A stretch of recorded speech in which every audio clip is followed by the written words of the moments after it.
Bon, Nicolas, tu vas? C'est l'introduction, ça. Merci pour cette présentation. Donc, bonjour à tous. Je m'appelle Nicolas Roland, je suis chercheur en sciences de l'éducation à l'Université libre de Bruxelles. Je suis sur Twitter, si vous voulez me suivre. Là, c'est Nicolas Roland. Le site du projet sur lequel je travaille, où vous pouvez retrouver toutes les publications, c'est podcast.ulb.ac.be. Par contre, si vous souhaitez me contacter, c'est pas comme d'habitude, c'est nicolas.roland, parce qu'il y avait un Nicolas Roland avant moi à l'ULB, donc c'est roland.nicolas. Appelez-moi Roland, appelez-moi Nicolas, c'est comme vous le souhaitez, mais pour me contacter, c'est roland.nicolas. Alors, ma présentation aujourd'hui parlera du podcast, d'un projet qui a été monté à l'ULB, des réflexions qui sous-tendent ce projet et l'implication de ces réflexions dans les aspects technopédagogiques, donc l'accompagnement des enseignants et des étudiants, on y reviendra, mais également les implications scientifiques du projet. Pour appuyer mon propos, je vous donnerai quelques résultats et je vous expliquerai aussi ce vers quoi, scientifiquement, par exemple, le projet tend peu à peu. Alors, clarification conceptuelle, au cas où on entend beaucoup de podcasts, il y a des gens qui pensent que c'est de l'audio, sur un enregistreur, qu'on passe sur un CD ou quoi. Clarification conceptuelle pour tout le monde, qu'est-ce que c'est le podcasting? C'est un moyen de diffusion de fichiers audiovisuels, un moyen de diffusion un peu particulier. C'est un moyen de diffusion par abonnement. Donc, contrairement au site que vous connaissez tous, YouTube, là c'est du streaming, on ne s'abonne pas à YouTube, on est obligé d'aller sur YouTube pour voir une vidéo. Et si la vidéo n'est pas là, ou qu'on ne met pas la vidéo, ça ne fonctionne pas. Par contre, avec le podcasting, l'enseignant ou un utilisateur va donner un flux audiovisuel à ses étudiants. Les étudiants vont s'abonner à ce flux et recevoir automatiquement tous les fichiers audiovisuels qui sont mis à leur disposition. C'est-à-dire qu'on peut envoyer au bon moment des fichiers audiovisuels plutôt que fournir à la rentrée une base de données de 50 vidéos sur YouTube disponibles et dire à ses étudiants allez les voir. On sait très bien qu'ils ne vont pas les voir. Par contre, si vous parlez d'un concept et qu'au moment où vous parlez de ce concept, le soir même, ils reçoivent une vidéo, là, il y a beaucoup plus d'interaction avec ces vidéos. Les étudiants vont plus facilement vers ces vidéos. Alors, quel type de vidéo? De réabsorption des molécules utiles. Et puis alors, la vidéo va plus vite que moi. Il y a deux grands types de podcasts à l'Université libre de Bruxelles. Premièrement, des podcasts de cours enregistrés avec deux formats, soit le format audio diaporama, vous voyez le diaporama de l'enseignant et sa voix, le tout est synchronisé, ou audio-vidéo. il y a les rythmes élevés et également de manière de dire si négative.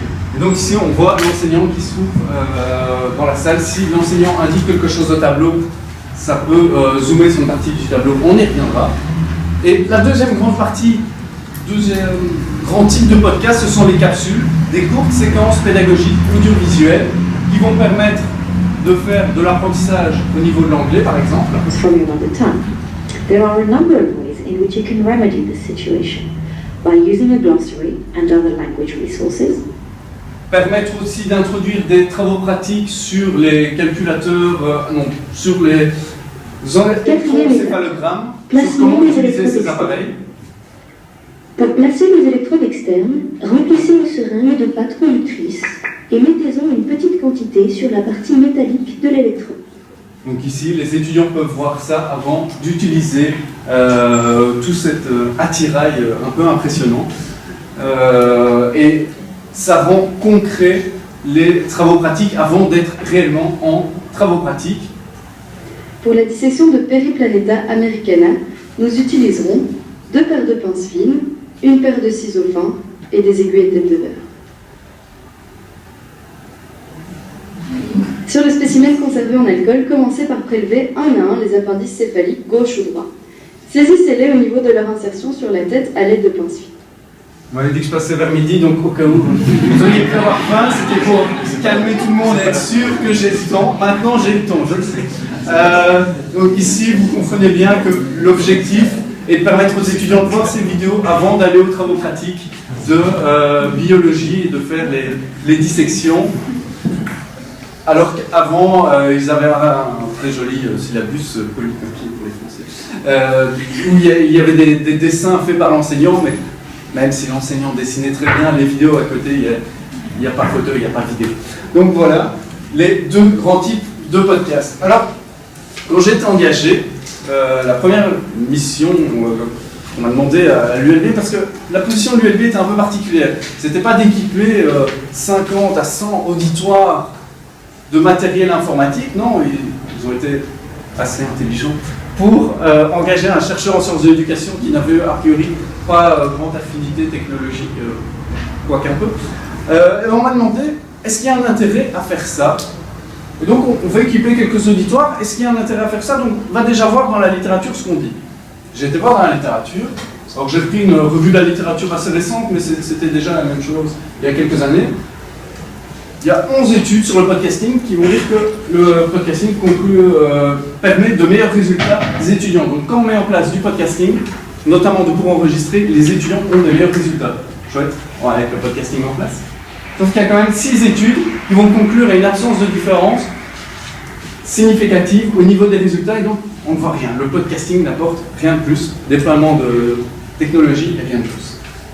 Au niveau des attitudes des étudiants, 15 études concluent à des attitudes positives, c'est-à-dire que les étudiants vont trouver ça fun de regarder des podcasts, ils vont être enjoués, ils vont trouver ça assez motivant.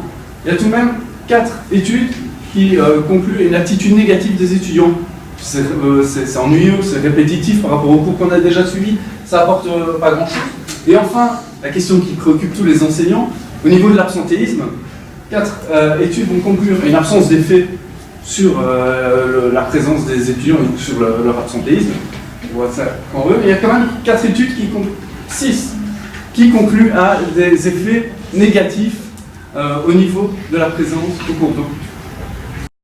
Prévient des résultats particulièrement dichotomiques, et finalement, et Marcel pourrait l'appuyer, ce genre de résultats, c'est depuis des années et des années, et ça continue encore maintenant. Donc ça c'était 2012, maintenant là, on vient d'en parler, la grande mode ce sont les MOOC. J'ai tweeté un lien hier, ce lien c'était ceci, un poster sur les MOOC. Est-ce que c'est une menace ou une opportunité? Donc on est vraiment dans cette tendance habituelle. Quel est l'impact? Est-ce que c'est bien? Est-ce que c'est mal? Je crois qu'il faut un peu dépasser cette volonté de trouver le bien ou le mal dans les technologies. Et donc pour ça, je suis passé par la philosophie. Alors c'est le moment un peu plus difficile de la présentation. Alors les hypomnématas, qu'est-ce que c'est? Les hypomnématas, ce sont les supports artificiels de la mémoire.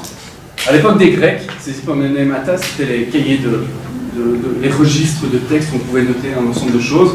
Et Bernard Stiegler va dire que ce smartphone est un hypomnématon, les ordinateurs sont des hypomnématas, etc.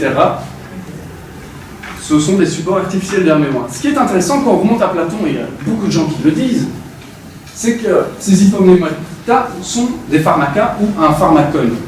Qu'est-ce que ça veut dire? Ça veut dire que ces outils sont à la fois des remèdes, ou un remède et un poison, à la fois remède et poison. Ok? On peut penser ça. Je vais quand même me permettre de critiquer un peu Platon en disant que penser que les outils sont à la fois remède et poison, c'est une vision très technocentriste. C'est dire que ce joli objet peut être à la fois très gentil, très mauvais, et lui donner tout le pouvoir, alors que pour moi, dans une approche systémique, ce sont les acteurs, les utilisateurs qui ont le pouvoir, et donc ce sont les médiateurs pharmacologiques, référence à Platon.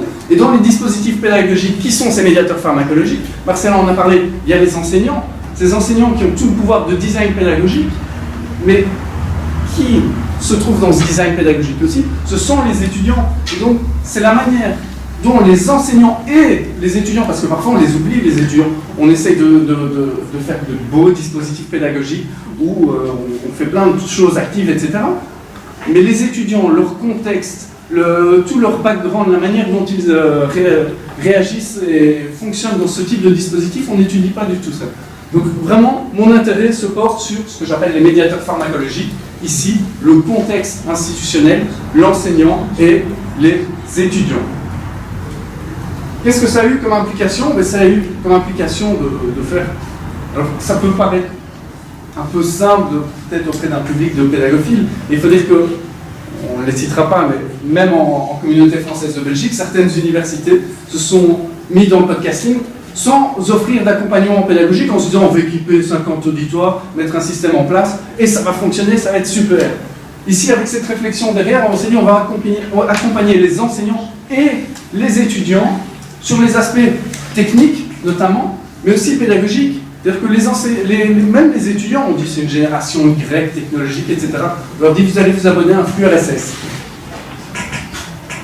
Calme dans la salle, plus personne ne sait, ne parle.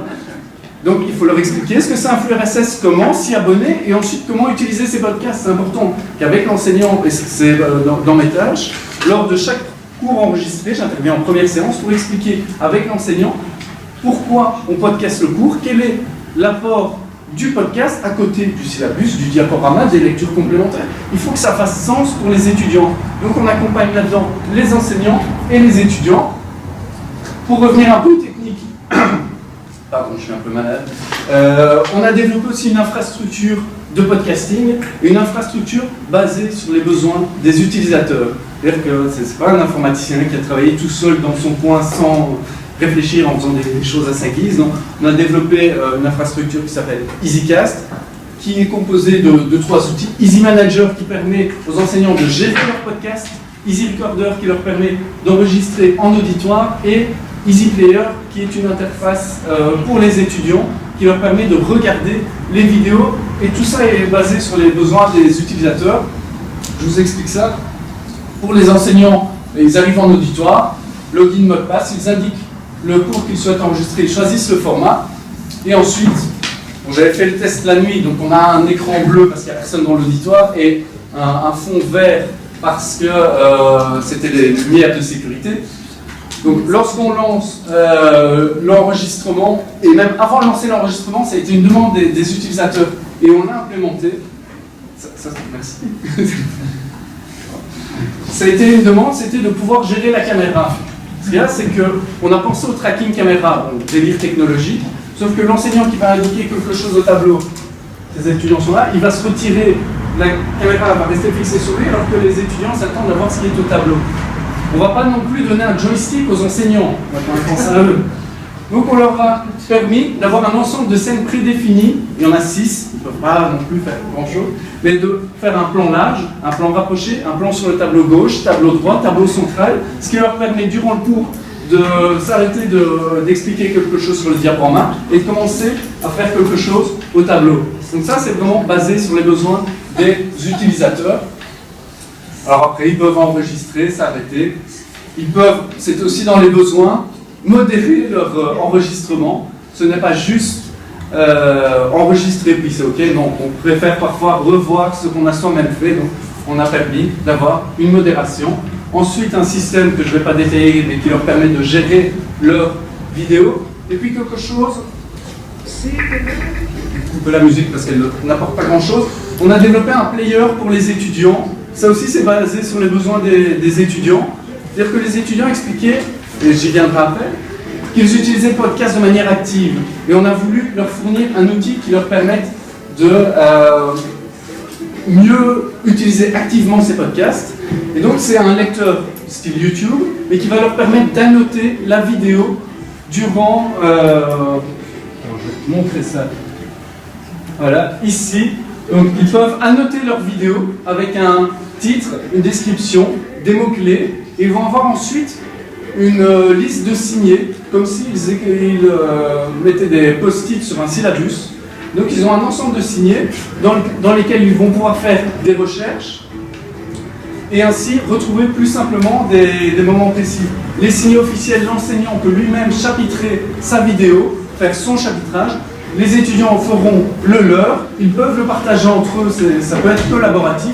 Donc vraiment, alors l'idée c'est pas de faire une pub, c'est juste vous montrer comment même dans le développement technologique, on s'est réellement basé sur des résultats de recherche et sur le besoin des utilisateurs pour développer tout ça. Au niveau des implications scientifiques, on a transformé un peu la question de quels sont les impacts du podcasting sur l'apprentissage. cette vieille question, est-ce que le podcasting c'est bien, est-ce que le podcasting c'est mal? On la transformera en pourquoi et comment les étudiants intègrent-ils ou n'intègrent-ils pas le podcasting dans leur stratégie d'apprentissage. Pourquoi? Parce que cette question rendait son statut d'acteur aux individus. C'est que finalement dire quel est l'impact du podcasting, c'est comme si on mettait en place le podcasting et c'est le podcasting qui allait tout changer. Donc ici c'est vraiment comment les étudiants l'intègrent et l'utilisent. On rend son statut d'acteur aux étudiants, une volonté de priorité au sens, étude de l'influence réciproque, influence du podcast sur les étudiants mais également des étudiants sur le podcast, et enfin une approche systémique où on prend en compte le cours dans lequel ils sont, le système presque institutionnel, etc. Alors quelques résultats pour appuyer cette démarche, et je vais aller un peu plus vite là-dessus. Au niveau méthodologique, il y a une grille qui permet d'analyser les dispositifs pédagogiques. En écoutant Marcel depuis un certain temps, je me dis que le projet iSUP pourrait permettre aussi d'analyser un peu mieux les dispositifs pédagogiques. 2681 questionnaires passés aux étudiants depuis, enfin il y en a même plus, mais il y a quelques mois, après 2 ans de recherche, c'était 2681.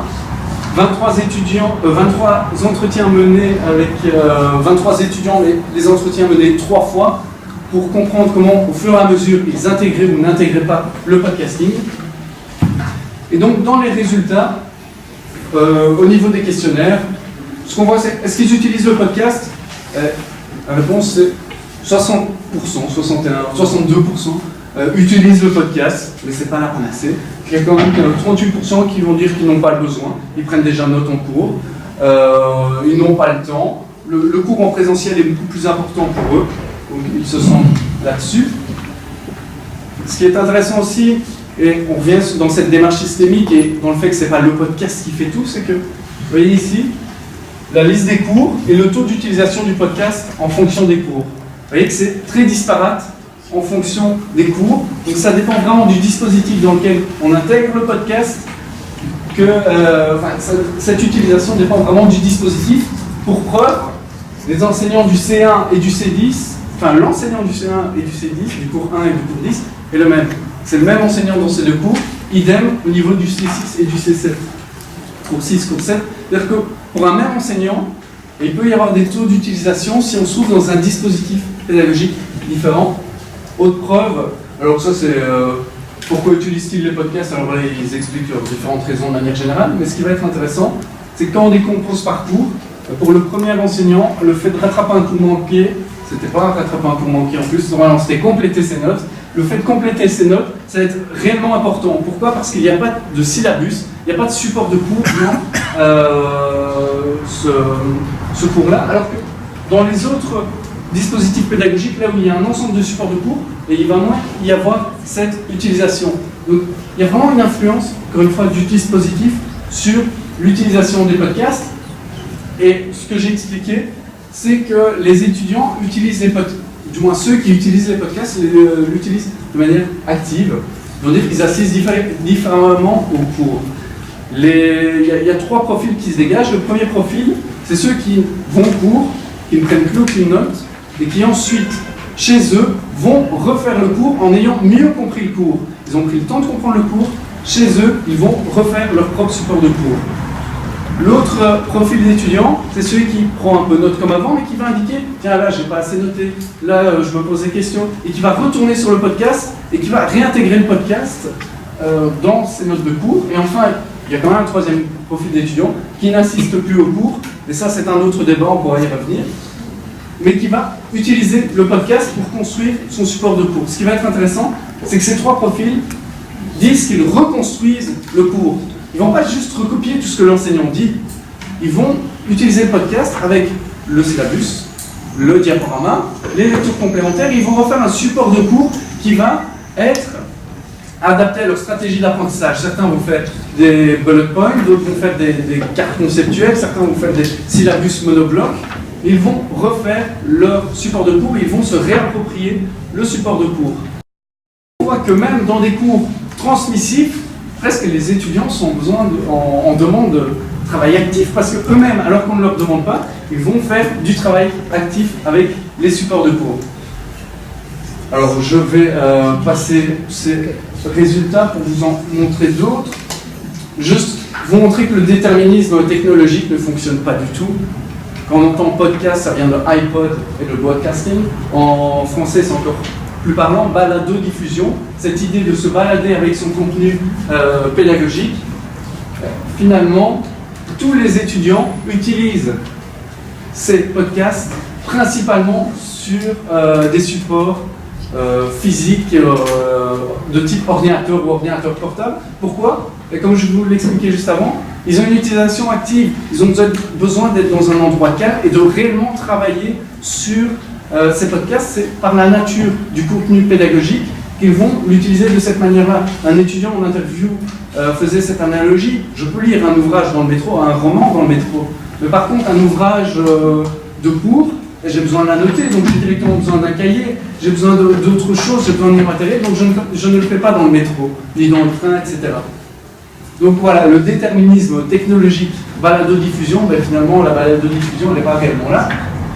Et puis sur la présence au cours, même s'il y a 36% des étudiants qui affirment que le podcast les a entraînés à manquer un ou plusieurs cours, il faut voir les résultats qu'il y a derrière, et rien que statistiquement, ce qu'on peut voir, c'est que le lien entre les variables taux de présence et utilisation du podcasting sont le lien est plus faible qu'entre les variables dispositifs pédagogiques et taux de présence. Donc c'est plus le dispositif pédagogique et l'ensemble du matériel qui est mis à disposition qui va amener les étudiants à rater ou non le cours, et qui plus est, ce lien est encore plus important entre le dispositif pédagogique et l'utilisation du podcast. Donc vraiment, l'utilisation pédagogique, l'utilisation du podcast dépend réellement du dispositif dans lequel il est intégré. Et c'est pour ça, encore une fois, ça prouve la nécessité d'accompagner les enseignants, parce que il y a des enseignants, et j'ai encore eu le cas cette semaine en formation, des enseignants qui sont venus à une formation sur comment enregistrer ses cours, ils s'attendaient à ce qu'on leur montre comment faire rec, stop, publier. Oui, pendant une heure, on a quand même parlé d'aspect pédagogique, il y a certains qui n'étaient pas très contents. Mais en effet, il faut réfléchir à son dispositif pédagogique, même si on fait rec, pause, stop et publication, parce que le fait de mettre ça en place dans son cours, ça a des impacts et ça demande de repenser le dispositif. Alors, en termes de conclusion, juste revenir sur cette nécessité d'une approche systémique sur les utilisateurs, comprendre le système, tant au niveau scientifique qu'au niveau de l'accompagnement, et ne pas oublier les étudiants, pas se dire que c'est la génération Y qui connaît tout et qui sait tout utiliser. Idem dans les LMS. Oh oui, mais ils sauront à où aller chercher tel document, faire telle présentation, etc. Non, il faut vraiment les aider. Et les différents résultats que j'ai présentés ont permis de prouver en quelque sorte. Donc juste vous livrer ma réflexion et pas mes coordonnées. Ma réflexion, mes perspectives à venir, c'est que finalement je vois que le podcast est intégré au sein d'un environnement personnel d'apprentissage, un environnement composé d'outils technologiques, parce que les étudiants discutent du podcast sur les réseaux sociaux, ils en discutent également entre eux dans l'auditoire, ils vont intégrer ces podcasts par rapport au syllabus, par rapport au diaporama, donc ça fait partie d'un environnement. Et pour moi, l'intérêt actuellement, c'est de modéliser cet environnement au niveau des étudiants, sans oublier, et c'est pour ça encore que je reviens sur la typologie issue, voir quelles sont les stratégies développées par les étudiants dans leur environnement personnel d'apprentissage en fonction des dispositifs pédagogiques qui sont mis en place. Donc ça, je vous livre mes premières réflexions pour mon travail scientifique à venir, c'est vraiment de modéliser quelles sont les stratégies qui sont utilisées pour quel outil et dans quel contexte, dans quel dispositif pédagogique. Voilà, je vous laisse mes coordonnées, je réponds à vos questions bien volontiers. Merci.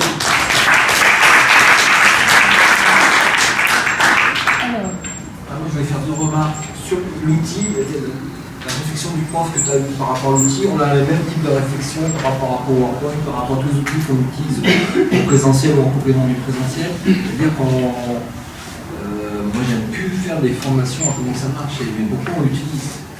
Et formation PowerPoint, conceptualisation PowerPoint, la présentation, le plan de présentation dans une formation, etc. C'est une notion que les profs n'ont pas systématiquement. Un truc tout con, mettre ses podcasts sur YouTube, ça perturbe les profs, mettre ses PowerPoint sur SlideShare et ils ne comprennent pas la démarche, ils ne voient pas où on peut aller, des choses comme ça. Donc il y a tout tout un écosystème avec le média, avec la chose. C'est pas que comment on construit l'objet, mais c'est comment on va l'utiliser, pourquoi on l'utilise, comment on scénarise, patata, où on va le pousser, sur quel support on va le mettre. Ça, c'est la première chose. La deuxième chose aussi, je te rejoins quand tu dis comment on doit éduquer les professeurs à la culture numérique, la même chose chez les étudiants. On a un ami commun qui a une bonne citation, c'est François Jourde. Il dit les étudiants, c'est des. Enfin, lui, il parle de ses élèves qui sont dans un lycée, c'est des ploucs du numérique. C'est-à-dire, ils savent manipuler, mais dans les usages, ils restent dans leur petit village. C'est-à-dire, ils sont sur les réseaux sociaux, ils savent comment ça marche, les outils, machin, mais ils ne sont pas curieux, ils restent avec leurs petits copains, ils restent dans leur petite communauté, et il faut qu'on leur ouvre leur esprit, il faut qu'on les aide à aller ailleurs. J'aime bien cette expression. Et donc, on a un accompagnement, même s'ils connaissent des choses, et c'est là que c'est intéressant, on a un rôle d'éducateur, de pédagogue, etc., à avoir même avec les étudiants. C'était les deux petites. Et juste, Marc, pour rebondir là-dessus, l'atelier part surtout sur l'accompagnement technopédagogique. C'est un peu la difficulté, peut-être à l'université, je connais moins en haute école, mais à l'université pour attirer des enseignants dans ce type de formation.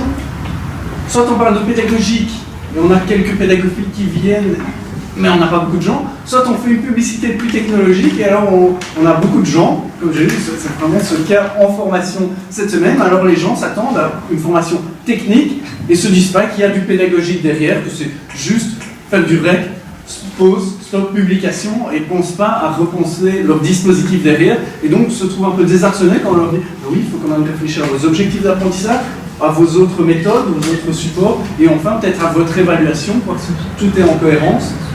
C'est quelque chose qui peut vous poser souci.